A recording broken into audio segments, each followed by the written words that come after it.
All right, it says we're live. Let's wait 2 seconds that we're actually really live on our platforms. Welcome to another episode of the How We Solve show. I'm really excited to have Ted Pierce today on the call. He's the founder and president of Caliber Security Partners. Caliber was created in 2010 and provides cybersecurity services to enterprise clients and emerging technology companies. He sits on the advisory boards of 3P&T Security Recruiting, Tradeware, and Drug-Free Business. And we are nerding out on a topic that's very close to my heart today. So I'm very excited to have you on the show, Tab. Do you want to fill in the picture a little more to give us a little bit of your background? Yeah, I can give you a little bit more. I also founded a company called Refiners. I think it was about October of last year. So another thing I've got going on, but otherwise, yeah, you did a pretty good job just kind of encapsulating everything that I do and right now.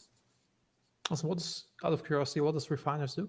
So it's an ever changing. Just like anything else, we're trying to figure out exactly what it is we do and where we fit, and we did this. I have this habit of like overdoing stuff and jumping in like all the way into things, and so Refiners is really a peer-to-peer networking community, and it's morphed into really being a community of people that help each other stay accountable. And so it's an accountability platform, and it's growing and the reason why I say I kind of dive in and jump in, people were telling us because we held our I don't know if it'll be an annual conference because it's a freaking lot of work, but we held a conference in February. We had 16 speakers over 2 days. It was both virtual and live, and with some pretty phenomenal speakers that ended up speaking to us. And people were like, "You guys are doing it way too early. You shouldn't do it this early." And I'm like, "What is there like a book on this? Because I don't know what the book is. You know what I mean? So you just do stuff that feels natural and right." Feels good. So, yeah. It's very funny in terms of you have this, you're a vision, mission, values nerd like me, and you like holding people accountable. I actually have a program called Managing Happiness where I help people to figure out their personal mission, vision, core values, their goals, and also their habits. Hmm. And because I'm a big believer that habits determine everything in your life. If you're rich, poor, happy, unhappy, obese, in shape, it all boils down to which habits you cultivate. And we also do this in peer groups of 8 people, and people hold each other accountable to stick with the Yeah. habits, to work towards the goals, to regular updates, etc. So, love Yeah. to. And that's a great subject for this discussion because it just all ties in really, really well with, how do you hold yourself accountable? How do you prepare, this idea of turning every opportunity or every opportunity or everything into an opportunity or whatever. I mean, it's catchy, but there's a lot of depth to that. And I think that's, kind of what you're talking about. And also obviously what I believe in. Yeah, absolutely. I can give you a story from the security world, as I mentioned before the call. In my last business, which was Max CDN, a content delivery network, and we hosted 6 million websites or so on our network. Wow. And we had somebody hacked into our system and compromised an account, and this account was responsible for all our open source sponsorings that we had. We had Bootstrap CDN and a few other JavaScript libraries on there. So, Mm. and they started injecting malware through this network, and you can imagine that this, is not a Yeah. good look for us, and not good for anybody aside from the guy who was spreading this. And so it was like also like, oh, this really sucks. What do we do? And it's actually, if as you say, turning every problem into an opportunity. If you really dig into this, and we dug really deep into this, like kind of see like how can we prevent something like this from ever Hmm. happening again? And then we end up building a bunch of security features like two-step auth, etc. Hmm. to and certain alerts that makes it this will never be able to happen again. And actually, due to these features, we won a lot of contracts against our Oh, competitors because cool. the others Yeah. didn't have that. So it's like And things you wouldn't have done, you wouldn't have had that not occurred. no, absolutely not. Yeah, and that's really the story. When I saw that you put up there on the LinkedIn about $750,000 in debt that we were in at one point in time, and the changes we had to go. I mean, it was things that we did based upon that really impacted the company, but me personally. And it's interesting because I was having a conversation with Naveen Jain. I don't know if you're familiar with Naveen, who is he founded InfoSpace. Was it, yeah, InfoSpace, Intellius, TalentWise, and now he has two companies, Moon Express and a company called Biome. But the dude's a multi-billionaire, and I was talking to him about. Fortunately, I was talking to him about somebody else, not about myself. But I talked about how an event happened to this person, and it was like one of the most traumatic, worst days of their life. And he like shut me down. I was like, no, no, no, no, no, don't label anything. Don't ever label it. And um, and he goes, when you label it, you've made a decision that it's the worst thing.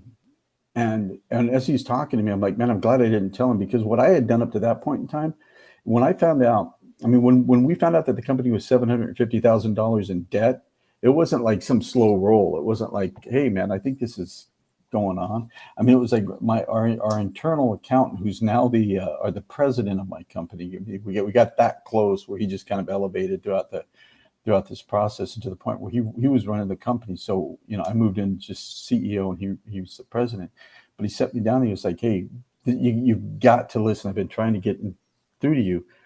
We're 700, well, he didn't say $750,000. So we got all this debt. And that's a round number, 750. And when he finally, I remember sitting down going, I'm going to once again have to tell him it's not as bad as he thinks it is. But it was him that got it into me that this is even worse than it's bad. And so I went to work that day, like everything was fine, left that day going, I think I'm done. And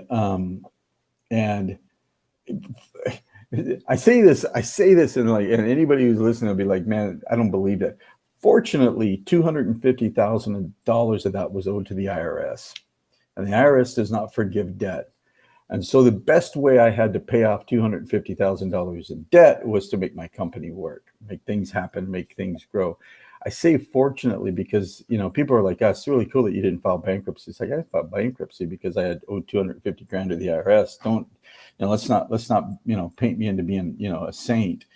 But the reason why I bring that up is because I wrote a book. I started another company. I start having discussions with people that I've never had discussions with, and like Naveen Jain, and a bunch of others. I'm having these like really high level discussions. My company's stronger than it had ever been. I mean, we're bigger and we're stronger, more profitable, all of these things. I'm a better leader. And even in the back of my head, I still labeled that as the worst day of my life. I was like, man, that day just sucked. That day sucked. And it was during that time with Naveen where I went, oh, you know what? I flipped the switch and I went, that was actually short of like my marriage and having children and things like that really are the best, which it was probably the best day of my life. And, so we have to be willing to allow the really bad things to impact us for good. And that's what I mean by turning things into an opportunity. A friend of mine gave a talk at Toastmasters. You familiar with Toastmasters? It's like a public speaking thingy. And I used to be very introverted, and this really helped me to overcome my turning into a recovering introvert. And gave this talk about. He said we all have to go through fire, right? We all have to go through hard times. And he said we have to decide if we are precious metal or if we are wood. If we're wood, we burn down to ashes. If we're precious metal, we get refined through the fire.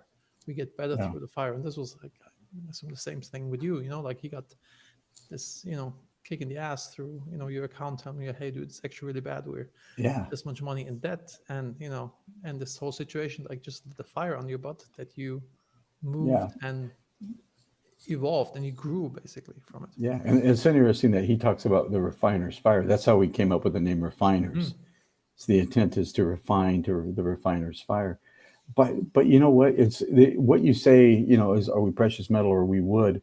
I mean, it sounds, and you know this, right? It sounds really good. I mean, it sounds really good. But if we don't prepare ourselves ahead of time for when things happen and how we're going to, how we're going to allow that to happen and how it's going to impact us, then when things happen, we melt or we burn, right? I mean, and I'll give you a really small example. Okay. I don't know if you're familiar with what something called 75 hard or Yes, not. I've done Okay, it. Yes. you've done it. So this is my for some. I've done it. I've done it once. I've started several other times, but I'm like on day 28 of it again. And there's a reason. What people are like, why would you do that? And there's a reason. I won't go into the reason why I chose to do it again. Um, but we arrive at our house. My wife and I arrive at our house in Mesa, right? And I'm like, man, the whole time I'm like, we drive down here because I got this big pit bull and nobody likes to have him on a plane and all that stuff. It's just a sacrifice. So I do this whole thing, right? Get to the house and the air conditioner's busted. I'm in the house right now. I drove my wife to a hotel. It's 95 degrees upstairs right now. Okay. I'm in a freaking sauna. Okay. But yesterday, as this whole thing like came down, my first thought was, man, I just don't have the energy. I don't have the energy to do the exercising part of 75 hard. And and I could just feel myself starting to go down the habit or the pathway of, I really don't need to do it. I'll just restart it. I'll you start to justify, right? You start to justify like why you're not going to do it. And I was up till 10 o'clock last night, you know, uh, exercising and getting my water in and all of that stuff because before any of this happened, I had made a commitment to myself that I know for a fact things are going to come up. And that's the thing is you always have to know that something's going to get in your way. Something's going to get in is going to start to derail you. There's always something. And so you have to be mentally prepared to just go when that something happens, I'll I pull got to through. handle that. I got to do that, and it's not going to be pretty. But I'm gonna meet my goals and objectives. I'm gonna do what I need to do, because here I am. I mean, I'm now on day 29, and guess what? I mean, I would have been on day one, right? I mean, and nothing would have changed except for the fact that I would have been on day one. And so we have to be really good at telling ourselves that we're not going to give ourselves a break. I mean, and I say that with, I mean, come on. I mean, my my sister passed away, I think 6 weeks ago, right? And so families, Yeah. family, it's emotional and all of that stuff. I wasn't like, man, I got my day set, I got my goals going on, I got this, I'm going to schedule my morning and I'm going to schedule my dealing with family tomorrow because today's already set. I'm not suggesting we get stupid. I'm saying, barring the unusual that happens, we got to stay the course. And even then, I stayed the course. I just had to be much more diligent in what I was doing. Something that helps me tremendously, and we talked before about habits, that habits determine everything in your life. I have a gratitude habit exercise. So Hmm. every morning I pick up a stone that reminds me of like doing my gratitude exercise. And I've been doing this for 15 years or so, that, every morning I go through the things I'm grateful for, which brings me to an all is well state of mind. And then throughout the day, sometimes I get stressed out and I feel the stone in my pocket. This always brings you back to like, hey, actually, everything's really good. You have so much beauty in your life, and this little problem you'll also plow through. At the end of the day, I always go through what went great this day, because often you have a very good morning, very productive, whatever. And then at 5 p.m., you have an unpleasant conversation with your spouse, an employee, a customer, or your accountant telling you you're $750,000 in the hole, right? Hmm. But there's still good stuff that happened this day. And by Yeah. training this gratitude muscle over so many years, I've become very resilient going through Yeah. all So, sorts of stuff.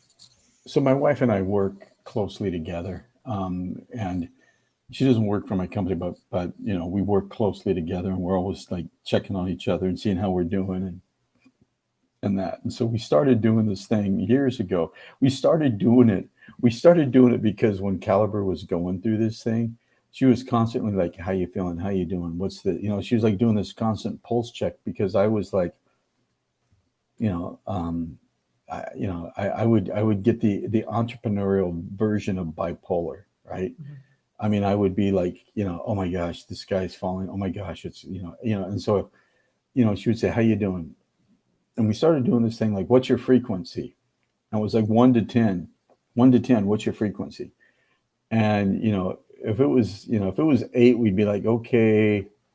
But sometimes it was 4 or whatever. But it actually got to the point where we were getting 10 so much, we were like, okay, this isn't working anymore. Now it's 1 to 12. Okay. And we're going to keep bumping that up. If we keep hitting 10s, if we keep hitting 12s, we'll bump it up. So we go 1 to 12. But one of the things that when we get too low, and it's obvious, when you're around somebody and you know somebody that well, you start to see their countenance change, you see the facial expressions, and you see that, so you know that, hey, something's not right. And so one of us will go to the other, is like, okay, well, tell me 10 things you're grateful for. Right? So you talk about your gratitude, or depending upon the depth of our despair, it's like like we'll go through like we'll break it down into segments, right? Like tell me 10 things here, tell me 10 things here, tell me 10 personal things, tell me 10 business things, whatever. And then we'd be really good. We wouldn't allow them to we wouldn't allow each other to like name each child. I'm grateful for this child. We'd like, no, you have to lump your children together. You're not going to, because we have 4 kids. You're not going to use 4. You're not going to use 4 of your. You're not going to use 4 of your 10 slots saying you're grateful for your kids, kind of thing. So, but that gratitude, and that, I mean, when people talk about when people talk about what did it take to get out of that debt, and what did it take to get, because depending upon the size of a company, $750,000 is either a colossal amount like it was for us, or it's nothing, right? And it depends, right? But I mean, whatever your $750,000 equivalent is, it's an emotional beast. And the things that you have to do to get emotionally prepared to do it, and then the things that you have to do to actually make changes, which again are emotional things, right? I mean, it's a challenge. So it's a constant thing where you've got to be able to so I there are these things I learned along the way, like these are the steps I need to take to start, and gratitude was one of them. Perfect. Actually, yeah, let's with how we solve, we always have like, what are we solving, and then the steps on how we solve it. So Okay, cool. how do you solve, to get into this mindset that you can turn every problem into an opportunity? What are the steps to achieve this? The first thing is, you pretty much have to I think create a baseline, right? You have to, for me, that was, you had alluded to this system that I created, which I call the opportunity pipeline. And I just bring that up right now because what led me to this was cynicism, right? I mean, I was driving to the office with my wife one day, and I had all these to-do lists, these critical tasks, all these things that needed to be done. And they were just mounting. And, and I just remember driving to the office with my wife. She had at the time had a desk at our office. And I just remember going, I'm tired of these critical tasks. I'm tired of these to-do lists. I'm tired of all these fires. I said, what I need is more opportunities. And I jokingly said, you know what? I need everything to be an opportunity. I was cynical. I was being, just personality, I was kind of being funny. I said, I need to be like, oh, that person needs me to pay them, X amount of money. Well, that's an opportunity. Oh, this client's unhappy. Well, that's an opportunity. I was like, everything, I need everything to be an opportunity. So I'm tired. And I wasn't building to that. I was actually building towards just kind of healing, because I was just kind of fed up. But by the time we got to the parking garage and parked, I was like, man, I feel oddly good. Okay. I feel oddly good. I mean, I didn't set out to do that. I just set out to vent, but I feel pretty good. And so the first thing I think people need to do um, is to realize that gratitude does play a huge part. I mean, it really does. That's one of the things that I always tell people is just learn to be grateful, because it's really difficult to be grateful and to and to not see the goodness and the possibilities that could be in your life. So I'm glad you mentioned that. The other one is to realize that you have more time to get things going than you think you do, right? You don't, there's this tendency to like want to rush into doing things. You want to get it done right away, get it done, especially when you feel like you're in pain. And sometimes you got to step back and allow things to materialize and give yourself time to think. And that's the other thing is giving yourself time to have thinking time and to really look at everything. And I think once you start to do that, you can build a baseline of how do things, how are things really. And as an example, we owed, that money that we owed was to 18 different, it was businesses, it was government agencies, it was individuals, it was just there was a lot. And we were behind on everybody. Nobody was special, and we weren't paying any. I mean, we just didn't have the money. And so each time I would set up a plan with somebody, like, hey, we're going to pay you, and this is when we're going to pay you, I felt beholden to them. Right? I was like, man, we set up a time that we were going to pay you. We're not paying you. I feel like crap. I feel unworthy. I feel vulnerable. I feel like a fraud and a failure, and I got to go back to you, and I got to say, hey, I can't pay you. And what I finally learned was, actually, and I was giving away my power. I was like, whatever power I have, I'm giving to you because I owe you money and I'm behind and that. And what I learned was that, and not in a bad way, but in a way to help me heal and to help me pay people off, was I had to learn that I had the power, right? And that I was the bank. I had the money that they wanted, right? Mm-hmm. And so they were beholden to me. I wasn't beholden to them. And once I started to make mental shifts like that, I started to have like these just like huge advancements. Now, some of them were much more appeasing to what I wanted to do, and some of them were not. We had a hard money lender that basically did everything but physically break my legs. They were brutal, to say the least, and they were the last ones I paid off. So, but and it was hard. Just to go with this mental shift, if you're making this shift from the victim to actually being in control, then you can actually act. Otherwise, you just, it's like a victim mindset. You'll never be able to go anywhere. So I think it's really important shift. And another thing, in terms of taking thinking time, I want to give an anecdote from me. I always used to think, oh, I have to be in the office. I can't go to the gym. I can't go for a run. There's so much work to do. I got to be in the office.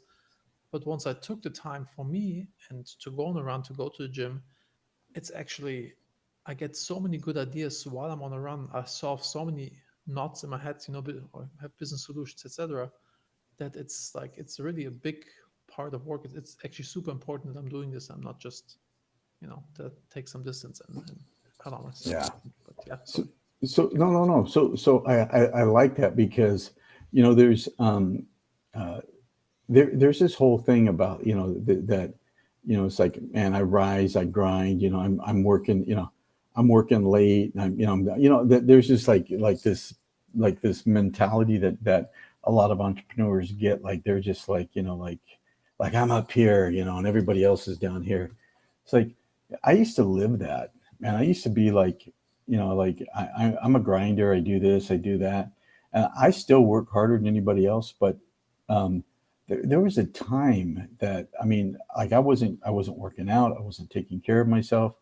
I was, I was working late hours, I was trying to get everything done. And I show up to $750,000 in debt, you know, 100 more than I weigh right now. Wow. And, um, and it wasn't until I finally was like, you know what, I gotta start doing stuff like taking care of myself, and I have to do that. And you're right, you get this like all these thoughts and all these ideas, and that when you allow yourself to do that. The irony is that like my business is going better, my life is going better, my marriage goes better, everything goes better when I take care of myself. Healthy and habits. and it's Win like again. it logically makes no sense. You'd think it'd be like, hey, you don't, you know you you're taking time. I mean, 75 hard, as is 2 45-minute workouts a day, right? That's an hour and a half Plus some right reading. there. Yeah, also reading and Plus and spending a lot and of time on the toilet because you this drink so much stuff. water. Yeah. Yeah, that stuff. Fortunately, it's 95 degrees in here, so drinking water right now is like easy, easy.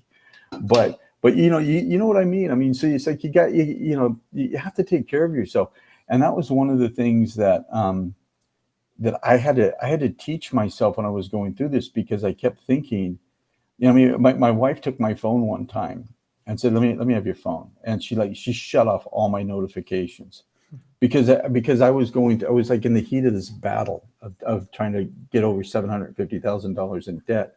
I was just like constantly trying to trying to be better and trying to do more and be responsive and do all this stuff. And like my phone would bing, and I'd be like, oh, gotta look, oh, gotta look. Man, I mean, Facebook alone will freaking bing you 50,000 times. I mean, that's not even my email. That's not even my text messages. So I shut all that stuff off, so I didn't have to deal with that. And but it wasn't until that I started taking care of myself, and then I started, probably one of the biggest things. This is really big, is the realization that I am not my business. Right? My business can be successful, and my business can be a failure, and it is not in any Not you. way me. So that's important for people to realize, is that they're not their business. You mentioned something, in terms of how to solve this. That's really important to find your colossal vision, dream, or goals, and understand, what it is and what you really want. So I'm curious if you have a defined mission statement or vision statement that you can share with us, and then like how you Um, come up with it. did I may have, did I write, did I tell you I have one? I don't know that No, I yeah, I, I, I wasn't sure if I wrote one down. I was like, ah, man, maybe I wrote something down. You know, um, I probably don't have one written down, but I can tell you what it is. My vision statement, or my mission statement, is that I am going to accomplish all of my goals or my opportunities, everything at a minimum of 95% annually. And I do that consistently year after year. And that is what I write down.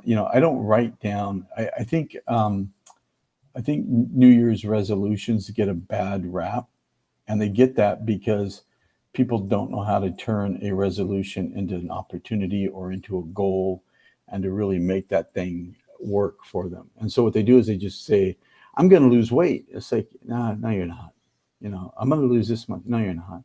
It's like, because you're not willing to look at, what are all the obstacles that are going to come along in your way.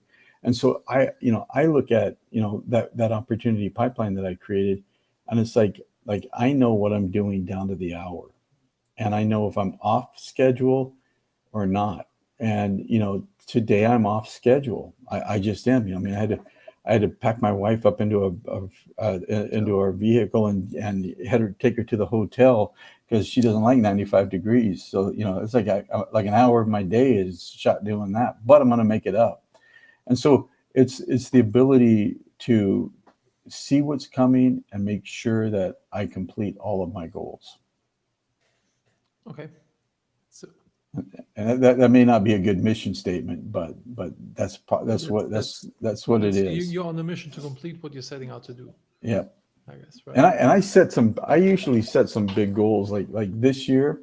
I'll tell you two of them. This year, one of them is that I had gone to my wife and said I want to buy a house in Arizona because I'm tired of the winters, the falls and winters in Seattle. And so we did that. We bought this house in Mesa, and that was one of my goals to do that. And we had to jump through a lot of hoops to make that happen. The other one is for refiners. I wanted to have 200 paid members, and we're not going to. And so what I have to do is I start looking at am I willing to fudge on that goal? And I am in a little bit, and that is if I can have a similar group that has 200 paid members, I'll take that. I'm not going to go off of I'm not going to reduce my 200 members, but I'm going to do that. So I'm in very, very, very, very early stages of negotiating with a company that is similar in ways to refiners that has, I think 300 members. And so if I can turn that around, I'll take that as my goal. So, those are things that, I look at as like, how can I do big goals, not little goals. I like that. By the way, Matitz just asked, Ted, how many goals do you set per day? Is it only one, like a big rock, or do you set multiple goals per day? Because you said you plan it down to the hour, so I'm also curious. That's a great question. I set 6. It's pretty simple, and I do this. I set 6 major goals, and I call them opportunities. 6 major opportunities a year. I have 6 major opportunities a month that happen to impact the year. I have 6 major opportunities a week that impact the month, and of course, then impact the year. And then I set 6 major opportunities a day, or goals, that impact and flow down into those. And I chose 6 because that was what was meaningful to me. I mean, I thought 4 was too little. 6 was right. 7 started. I found that at 6, that was an easy. That was something easy. I could always say, like, I can do 6 because I've got 6 always there. 7 automatically just tips the scale, and it's too much. So 6, that's my magic number. Interesting. But that's a good question. Yeah, thank you for asking this, Matitz. I really like this. I may adopt this as well. It's pretty cool. Yeah, and on that opportunity pipeline, it's in development. It started off as an Excel spreadsheet, and then now it's available on Android and iPhone, and it's a little bit clumsy to be completely honest. But we built out the website. The website is like 80% of the way done. We're just working on the dashboard, and then anybody can enter the data into the website, and then it'll populate out to the app, and then that's when the app becomes useful. Otherwise, it's just a lot of typing. So what you talk about, this opportunity pipeline, is what you call about an Upsurge, the book that you wrote. Yeah, it is, and it's I do training on it. I do like 4-week courses. I think my next one's coming up on September 1st. I train people. I used to just go into this hey, this is how you use it. This is the opportunity pipeline. This is how you use it, and that. And what I found is when I do that, people get overwhelmed by it because it's a lot of information, but because they don't know how to break it down. But mostly it's that they're just not committed to their own goals. This is why I'm really big on this vision to reality. It's like you got to get people to understand. For me it was I want to, we're gonna buy a house in Arizona. And you may think it's pretty simple. You just find a realtor, you find a mortgage thing, and you go for that. Well, it's not that easy. It's not that simple. And so it's like I knew that there were going to be obstacles that came along, and I just had to be prepared to like handle those obstacles. And I mean, even to the point of like stupid things like the mortgage company coming up and saying, what are you going to do with your, if you're in, if you're in Arizona, how are you going to run your business? Wait, you guys have internet in Arizona, right? Then we're good. Right? I'm in Turkey right now, and we have 300 employees all over the world, and it's yeah. I mean, we it's don't like, even have a headquarter anymore. yeah. I mean, it's like, yeah. I mean, yeah. We got it. I mean, we have an office. We have a physical location that hardly anybody ever comes to anymore, right? And so it's like, and that's the other thing. They're like, what are you going to do with your storefront? Oh yeah, we don't have a storefront, but it would have been really easy to like allow these things to, hold you back. to impact me and just like forget it. I'm not going to do it. But I went into it going, this is not going to be an easy thing. It's going to be hard, and I just have to be prepared to deal with it. And that's part of it is really believe in what you're going to do, but also like be so committed to what your goal is that that you're willing to talk when you're willing to stop and say, I'm committed to this, and there's going to be a lot of obstacles along the way, and I just need to be prepared. What am I going to do when this happens? What am I going to do when that happens? Because that's what people don't do. People look at their goals and they're like, I'm going to do this thing. It's like point A is here and point B is here, and it's like, yeah, except for the problem is it goes like this. I mean, before you get there, and everybody's like, no, I just want a straight line. It's like, that's not how life is. One thing that helps me when setting goals is thinking about the why. Like, why do I want this? For example, if I want to lose X kilograms or gain X kilograms, like whatever, or like have $1 million in the bank account, like it's always it's just a number. So it's kind of it's not a motivating why. But if I want to feel good without a t-shirt on at the beach or something like this, like, or I want to buy. Yeah, I don't want little kids to scream when I take my shirt off. I'm not a walking horror show. Yeah. Or I want to, like I want X $1 million, if it's just a stupid number, but if I want to have it because I want to buy a house, I want to do X, Y, Z, then, you have like an emotional connection to it, and it makes it much easier to actually stick to something, even though it may be a little harder. Yeah. And I think you're right. We need to think of like, why am I doing this? Why do I want this? Because I've set goals, and my goals are very specific now. Right? They used to be like, used to be like, I want to lose like I want to lose 30 pounds. And then I'm like, have I lost any yet? How much of that 30 pounds have I lost? I don't even know that. So I don't even know how far I'm in it. Why do I want to lose 30 pounds?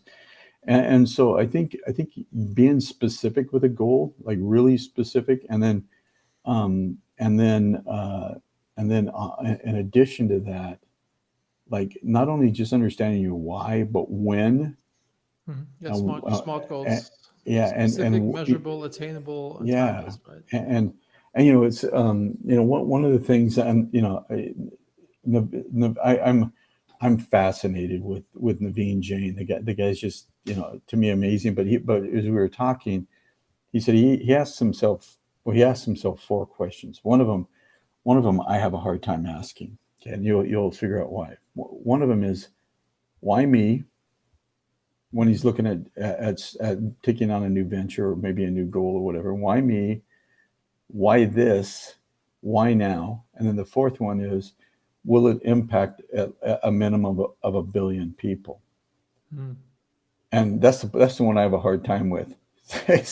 I'm just not there. I'm just being canned. I'm not there yet. I mean, I've got, but the first 3, I always ask myself, why me? Why is this important, and why now? And because I think if we can start asking that, it's an example. When I had all this weight to lose, I said, I want to lose, I want to lose 130 pounds, and I've lost, I think, 105 of that 130. Now that I'm closer, I'm like, well, do I really want to lose 130? So we got to be willing to allow our goals to change, because, that was something I could measure at the time. But now that I'm closer to that, I'm like, Well, you know, is the weight loss important, or is it the overall health? Mhm. And how do I measure that? And the truth is, it's overall health for me.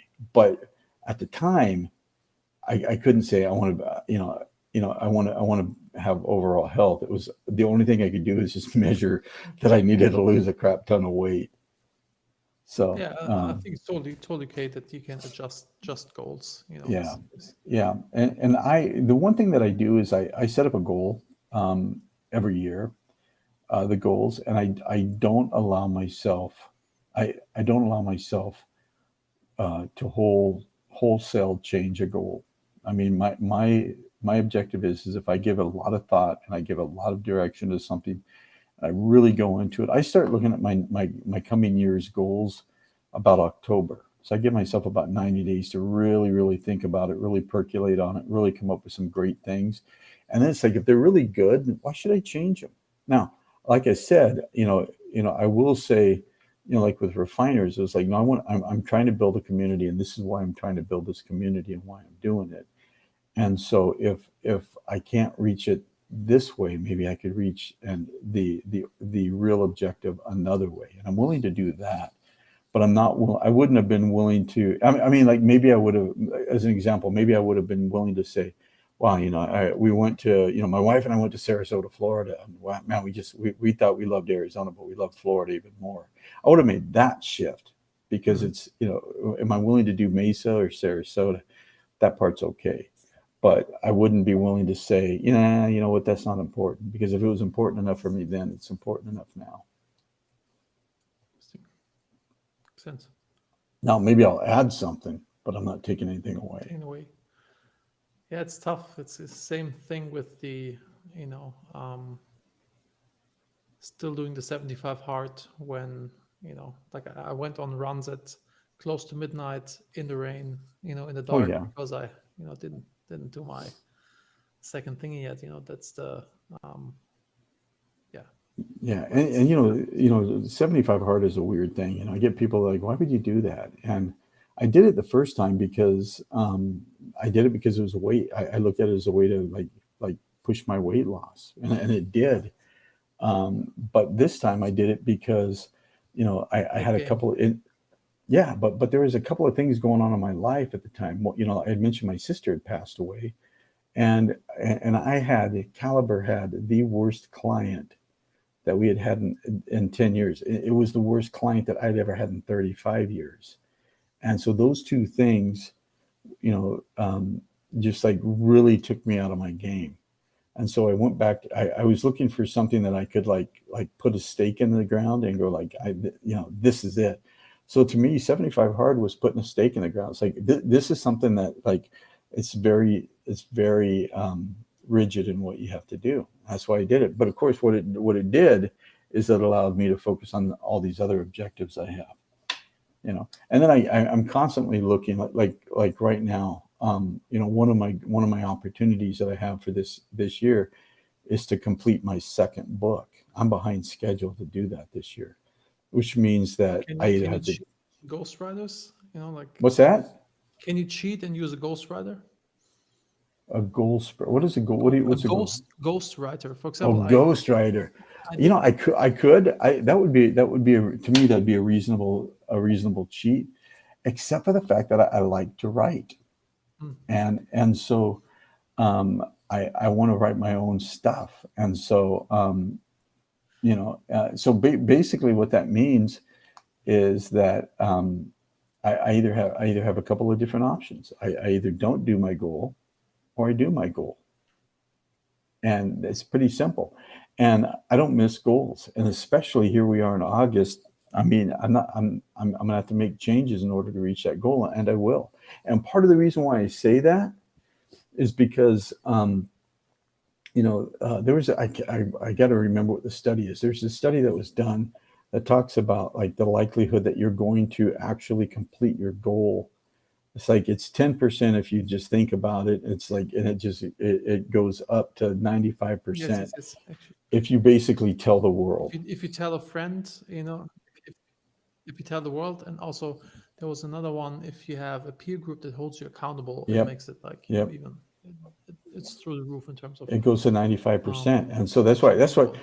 that's why I tell everybody, that's why I say it. It's like, look, I'm behind schedule, because the more I say it, the more I either become disingenuous with myself, which gives me an out, and I'm not willing to take that. Or guess what? I'll finish the book. And so, and I It's tell also a everybody, personality based thing. So yeah, I read somewhere that some people, they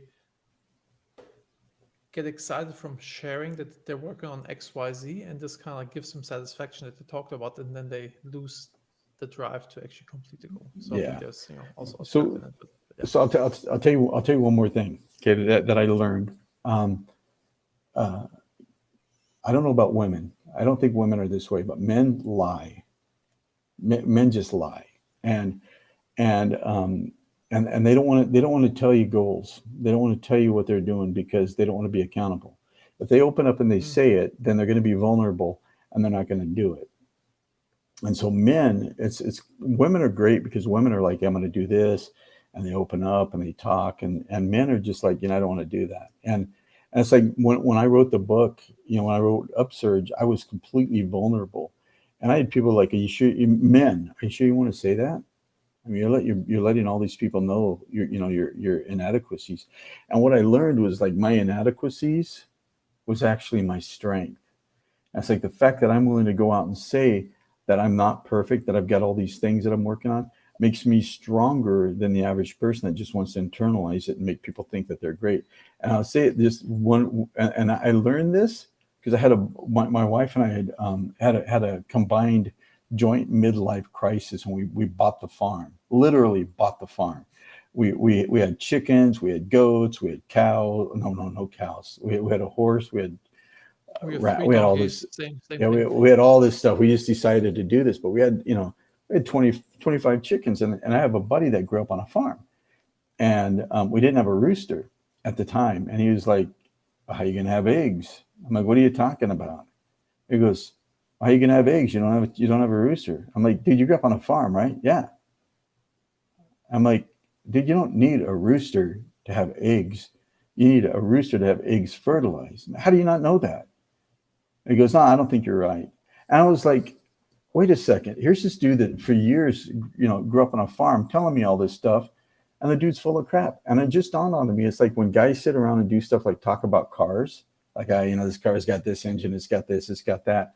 And I'm like, I don't know what the hell you're talking about, man, because I don't know anything about cars. I was being honest. They're lying.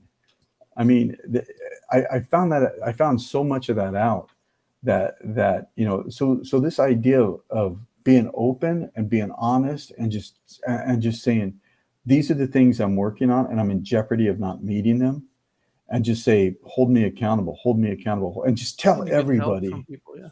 Yeah, just tell everybody, and then you start to build out that strength and that muscle where you're like, I am not going to fail, because that means everybody. Because I tell people all the time, you know, and I even did this in my book, Upsurge. I was like, I'm going to finish at this time. Do me a favor and ask me, did I finish on time? Mm, Even inside the book, extra accountability. I had built in accountability, so people, because I was like, I'm not going to have people come back, go, did you do that? And have me go, no, man, I didn't do that. No way, no way. So your next book is due by the end of the year, I End of assume, the right? year. End of the Yep. year. And what topic? Is it about refiners? No, the topic is really the title, as you can imagine, changes, but it's really about how to outlast everything, how to look at anything that comes along in your life, and just build the mentality of I'm going to outlast it. I've got this opportunity, I've got these problems, I've got these things coming up in my life, and just how to build strength to outlast everything. That's really the goal. My mom passed away like 7 years ago or so, and she actually always said if you change the way you look at things, the things you look at change. For Hmm. example, I could look back and think like, oh my God, I don't have her anymore. She was such an amazing person. She would live here in Turkey with us now. She would live in the other house that we have on the property. She would teach my daughter so much. It would be so amazing for her to have her. If I think about this, I'm sad, but if I think about it the way I think about it, it's like I'm so grateful that I had this amazing person in my life that taught me so much. Other people don't have parents don't Yeah, know their mom yeah, after long. yeah. It's just like so Yeah, change the yeah, way you look at things. The things look at change. It's very, yeah. very, very powerful. And I lost my mom like 3 years ago, and I remember people like, "Oh man, but you're sad." I'm like, "I'm not sad at all. Why should I be sad, man? The woman left me enough memories to last me a lifetime.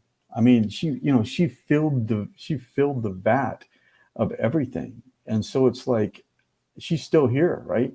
I mean, it's how you approach things, right? I mean, you approach things like, oh, I miss her so much. And I don't, because she's with me and all of those things. So it's how you go about reframing it. So I appreciate you saying that, because I think we're the same on that. Um, yeah, I also just found out I have a condition called aphantasia, which also makes this much easier to deal with. I can't remember, I can't create images in my head, and I also cannot create, remember sounds, tastes, smells. So Hmm. I can't recreate them, and also cannot recreate emotions. So like it's very easy for me to just accept things as they are and Hmm. not suffer from them and kind of dwell on them. But yeah, still, But does that mean every time you like try a new food or an old food, it's like a new food? no, I remember it, but I cannot. For example, people say like, "Oh, do you remember this feeling?" Like, "Oh, I get goosebumps thinking about this." Like this doesn't happen to me. I cannot remember Huh. it if it's like text based. Like, "Oh, this was really good. This was bad. This happened," but I can't feel it again.